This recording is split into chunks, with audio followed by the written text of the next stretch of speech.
Welcome to UA Live. I'm Deegan. And I'm Ryan. Coming up in the show, we look at the role of class officers, exchange students at Upper Arlington, and UA sports. Prom this year is on April 25th at COSI with a theme, Under the Sea. This annual event is developed by junior class officers. All grade levels have class officer representatives. Nev and Owen report. The UA class officers work very hard behind the scenes to plan and execute your favorite school activities. We talked with class officer advisor Mrs. Malika about her role. So I have been the freshman and junior class officers since August. I just started. So it was originally held by Dr. Miller, and then she took a different role, and I had shown interest in doing it, so I got it in August. So we've really just done we did the Candyogram, which we just finished, which I think was awesome. That was a great event. And then prior to that, we delivered the prize for the toy drive. So I thought that was really kind of rewarding to be able to go into the two classrooms and give them their prizes. So far, those two events are the only ones we've done. Mm-hmm. The class officers plan events such as winter formal, Candygrams, prom, senior events, and graduation. We talked to two class officers about their favorite activities to plan. My favorite part about being a class officer was making the Candygrams. And one thing that I hope to accomplish this year is to pick a good prom theme. My favorite event is the Candygrams.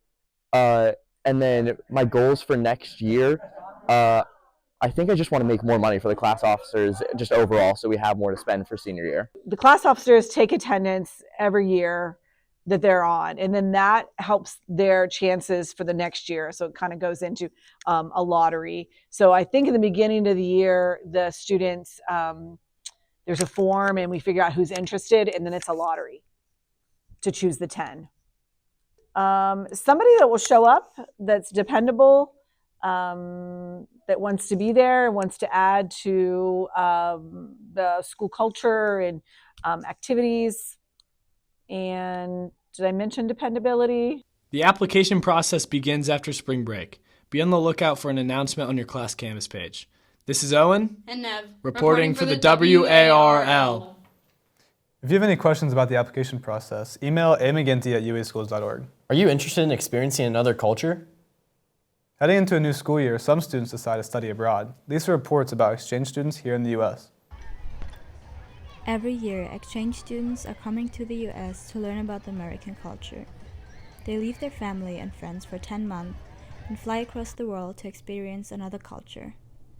There are multiple reasons for doing an exchange, with some of them wanting to learn the language or simply being curious. So there's not a story, but I wanted to do an exchange so bad. So it's my childhood dream. So since I was 7, I wanted to do an exchange here. We would be like a transition family, like for students who are changing families or needed some place to stay in the beginning until they found a host family.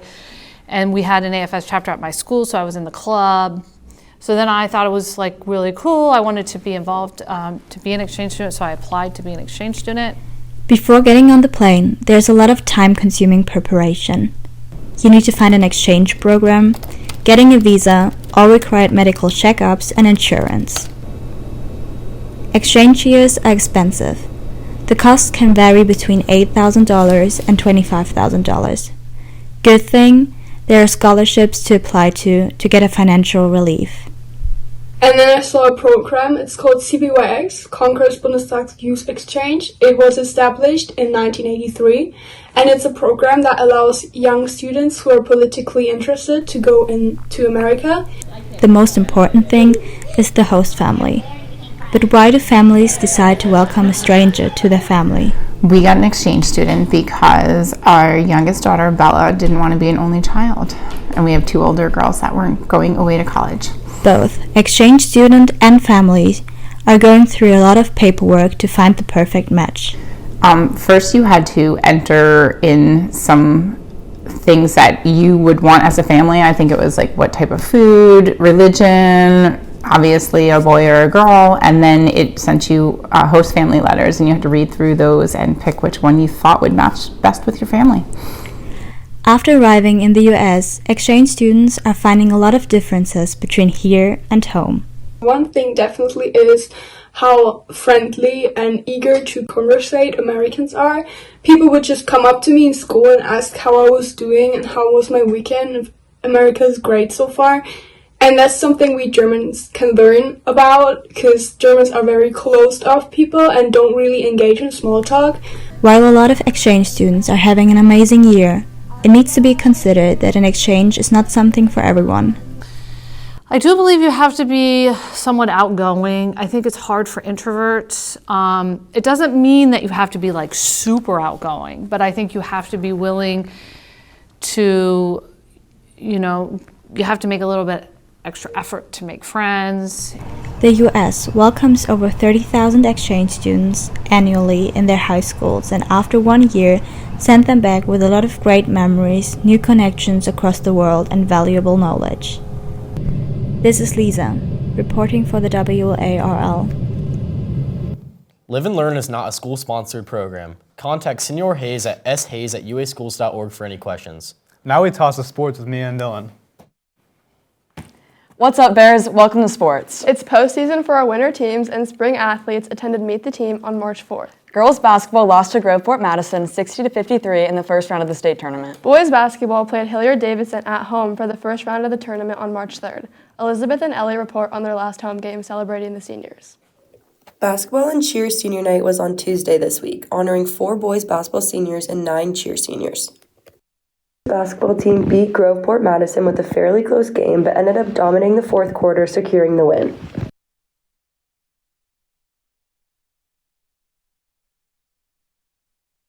My favorite memory with the seniors is probably beating Newark in the district championship last year, and Hayden hitting 2 big-time shots at the end of the quarters was pretty hype. Cheering at the Cavs Stadium or our scavenger hunt. I'll probably just miss the teamwork and just the team and community we've built throughout all 4 years that we've cheered. Just hanging out with my fellow seniors in the cheer team. They're awesome.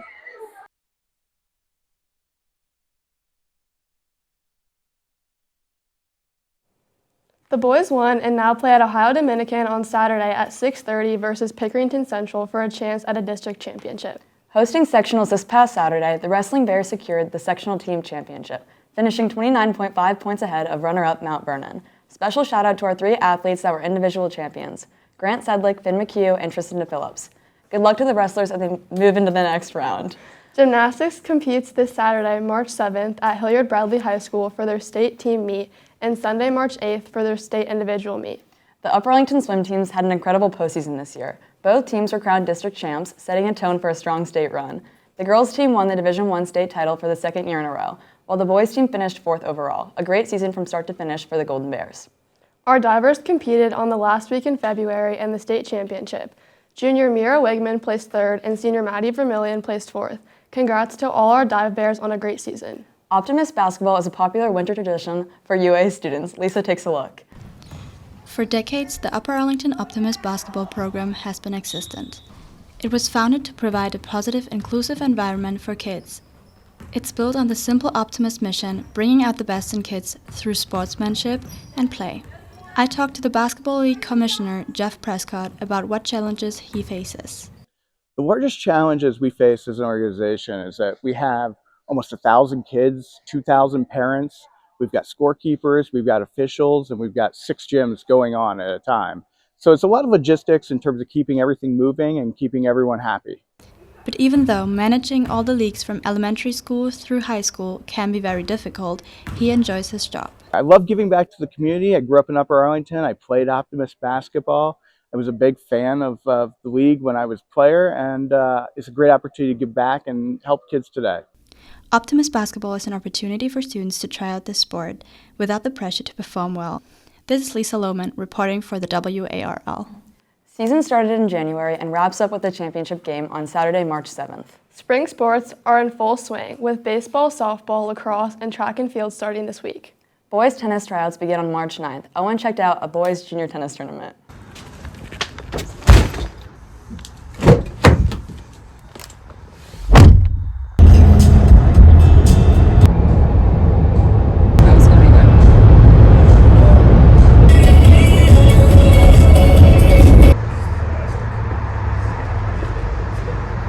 What's your favorite thing about the junior tennis tournaments? I would say it's the competitiveness and winning trophies. I really like the competitiveness and the atmosphere of all the players.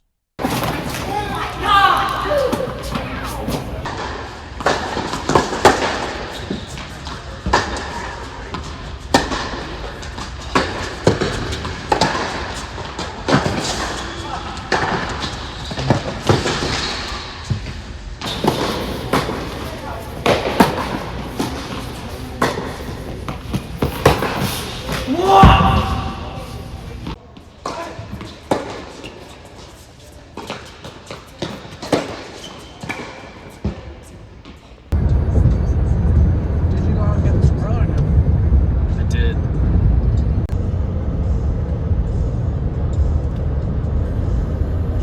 Boys tennis made it to the Elite Eight in the state tournament last year. Their first match for the 2026 season is on March 27th at Bexley. Good luck to all of our athletes. Now let's toss it to Andrew and Kylie with community news. Hi, I'm Andrew. And I'm Kylie. Road construction has been occurring all over Upper Arlington for the past few weeks and has been predicted to last until 2027. Griffin Pavement and Striping has been tasked with restriping the affected streets. Lily takes us behind the scenes with a former employee.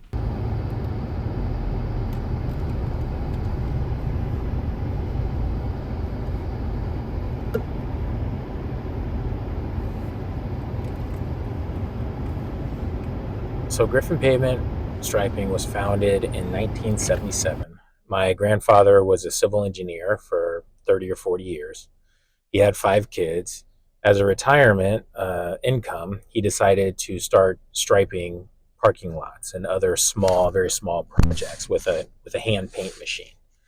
Over time, he took on larger projects, was able to make more money, buy more equipment, all of that, and ended up being this very, heavy highway company that has what you see today, which is a fleet of very expensive, very large trucks doing very big jobs all over the state of Ohio. The shop, this is where a lot of trucks will come in, get fixed up, go back out. I used to be, my first job here when I was 17,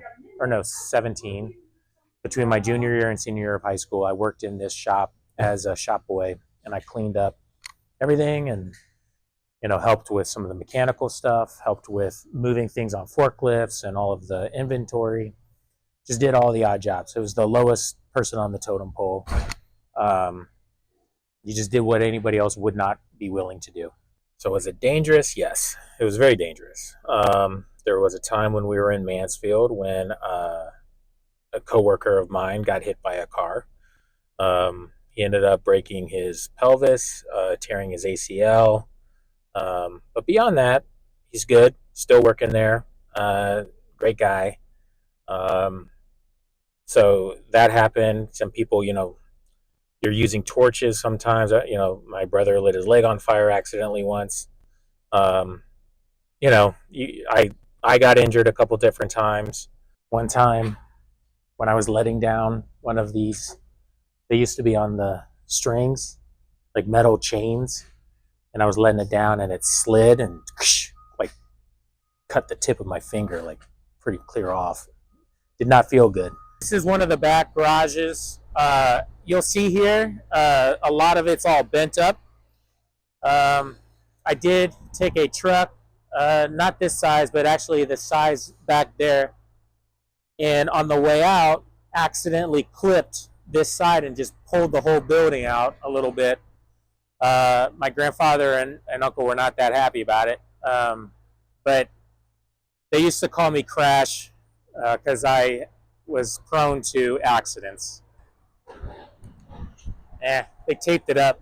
You see where the tape is?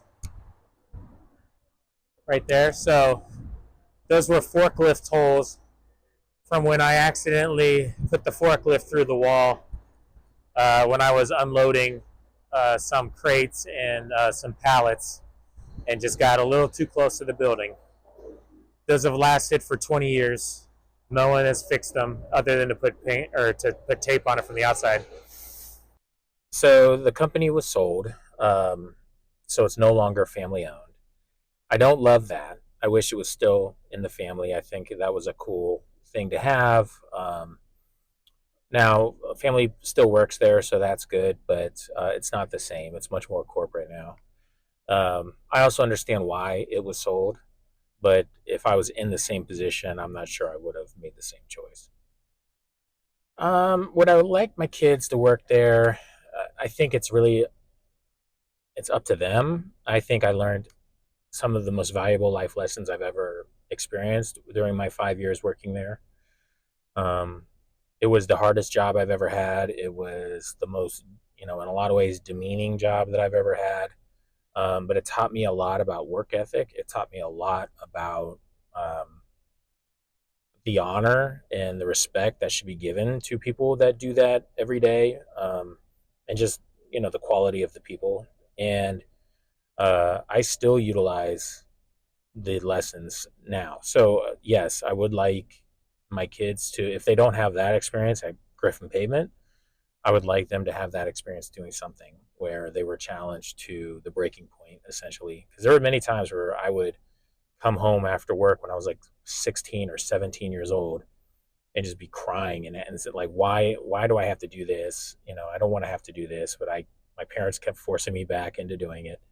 And I'm glad they did, because it did make me a stronger, tougher person, who made the transition into office work way easier, because that was cushier compared to anything that I had done.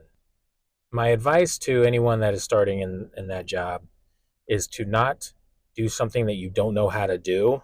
Make sure you ask for help, someone to teach you quickly, and then learn quickly. Because if you don't, they will get on you real quick, and there's not a long time for repeated instructions and all that. Like, you learn the first time. But there were many times where I didn't ask for help and I just tried to do something, and then I ran into stuff or I made mistakes. And I think, that's really important, to not just go straight forward into something. And then the other thing is, take it day by day. It's not as big of a deal as you probably think it is. Just be safe, enjoy the team members that you're with, and understand why you're there. According to the Upper Arlington City website, construction on Lane Avenue in Northwest is expected to wrap up this upcoming fall. Over the past 20 years, the popularity of vinyl records has skyrocketed. According to the BBC, vinyl sales have grown over 17% over the past 4 years. With this recent boom in old school ways to listen to music, people are frequently seeking out stores where they can buy physical music. Kylie and I took a look at a local record store. Local record shop Used Kids has been an iconic local business in Columbus for 40 years. For brand new sealed releases to albums that have been passed around for years, they have a variety of records unmatched by other shops.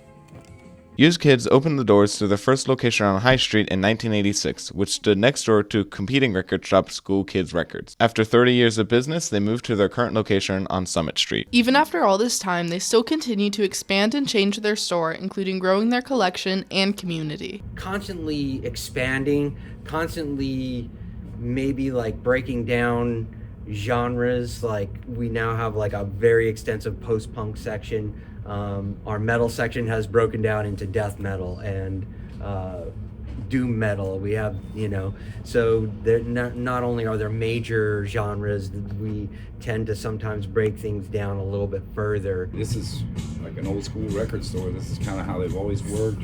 There's always kind of too much stuff in them.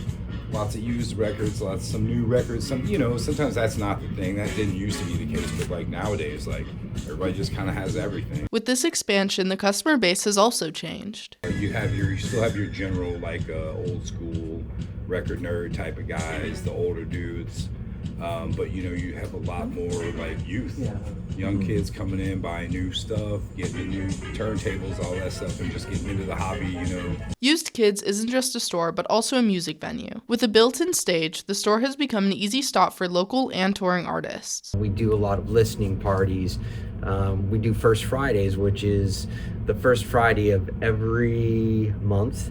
We showcase usually 2 up-and-coming local bands.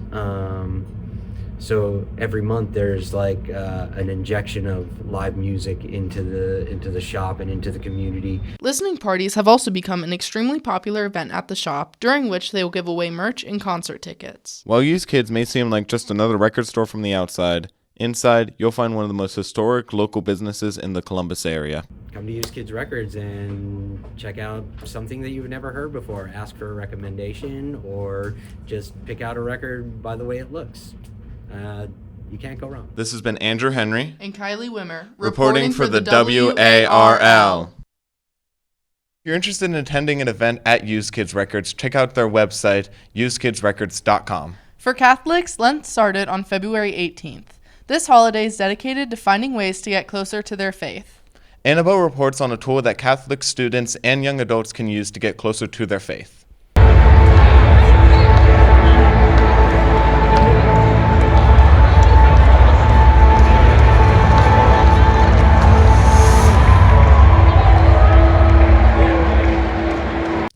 Seek is a worldwide Catholic conference that many Catholic college students attend every year from all over America. There is Adoration, a replica of the Shroud of Turin, and famous guest speakers such as Dr. Scott Hahn and Father Mike Schmitz. Additionally, many different mission groups come to inform people of their cause. I spoke with Zoe and asked her about her mission. What's your mission? I'm with Society of St. Vincent and Paul. What is your mission like doing? Right now we help those in need. We can help with financial needs, spiritual needs. We got 2x2, like Jesus said, and we just help with whether rent or pharmacy, whatever it might be, their needs are. What can people do to donate to your society and to your group? Not only can you donate funds online via SVDP USA, but you can also donate your time by joining a conference in one of your local parishes. We have over 90,000 members, 4,000 conferences just in the United States. If you're interested in supporting Zoe and her team, please check out their website at ssvpusa.org. Another important cause to donate to would be the Catholic Medical Association. I spoke with Isabella about her cause. What group are you here with? I'm here with the Catholic Medical Association. What do you do? The Catholic Medical Association is a professional organization for Catholics in medicine. It can be really hard to practice medicine according to the truths of the faith and to live out our faith in that way in the secular world. So we're here to support people, especially pre-meds, med students, and residents who are striving to do that. What can people do to donate to your charity? If people want to donate to the CMA, they can go to cathmed.org. That's our website, and there's links on there to donate. If you're interested in learning more about the Catholic Medical Association, you can visit cathmeg.org for more information. If you missed Seek 2026, don't worry. There's instant replays so you can watch any talks you want, anytime, anywhere. This has been Annabelle Butts reporting for the WARL. More about Seek, visit seek.focus.org. That's all for Community Bears. Let's kick it to interview. I'm Mark. And I'm Nev. Today we are joined with co-presidents of the Best Buddies chapter here at Upper Arlington High School. My name's Noah, and I'm co-president here at the Best Buddies chapter at Upper Arlington High School. What does Best Buddies do here at Upper Arlington? So Best Buddies is an international 501c3 organization dedicated to ending the social, physical, and economic exclusion of people with intellectual and developmental disabilities. So what that looks like at our school is what's called a friendship chapter. So we make matches between people with and without intellectual and developmental disabilities and have events where we have fun and promote inclusion. And Noah, can you talk about the upcoming Best Buddies Friendship Walk? Yeah, so on April 26th at COSI, we're going to do a Central Ohio Best Buddies Friendship Walk, and schools and other people from all around Central Ohio can come and have a team, and they raise money, and all the money goes directly back to Best Buddies and opening up more chapters in Ohio. Noah, you were nominated as Best Buddy Mission Partner last year and a champion in Columbus for 2 years in a row now. How has that experience been, and how much money have you been able to raise? Yes, it's been a really cool experience, and it's definitely taught me a lot about fundraising and inclusion, and I've been able to raise over $10,000, and it's just really shown how impactful this organization can be, and I've helped spread the word to a lot of people about it, and now there's also a lot of adults that I know that became interested in it because of the Champion Gala. Lastly, how can everyone here at Upper Arlington become more inclusive? Some of the biggest thing you can do is make sure you're using inclusive language when referring to all people, and also make sure that you're focusing on people's intentions and what they mean by things, not just their actions. Thank you so much for joining us today. Let's toss it back to the main desk. To finish off our show, we highlight how acts of kindness can go a long way. My kindness story highlights a chain reaction of kindness. It's us. Hey, David. Oh, thank you. Of course.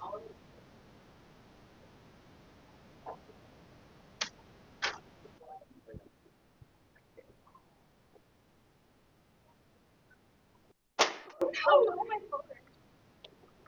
Here you go. Thank you.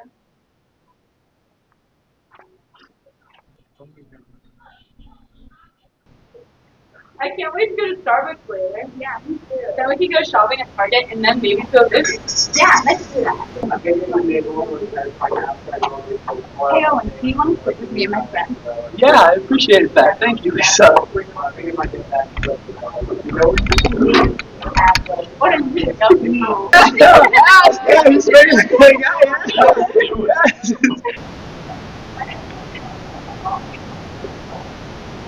All right, no, it's heavy. Let me help you with that. Sure, thank you, Owen.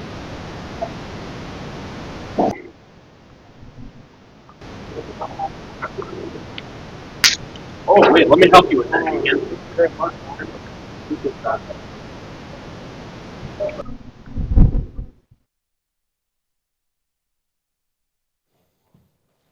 The Random Acts of Kindness Foundation provides free resources to make kindness the norm. This includes ideas such as writing a nice note to others or donating books to a library. That's it for this edition of UA Live. Thanks for tuning in.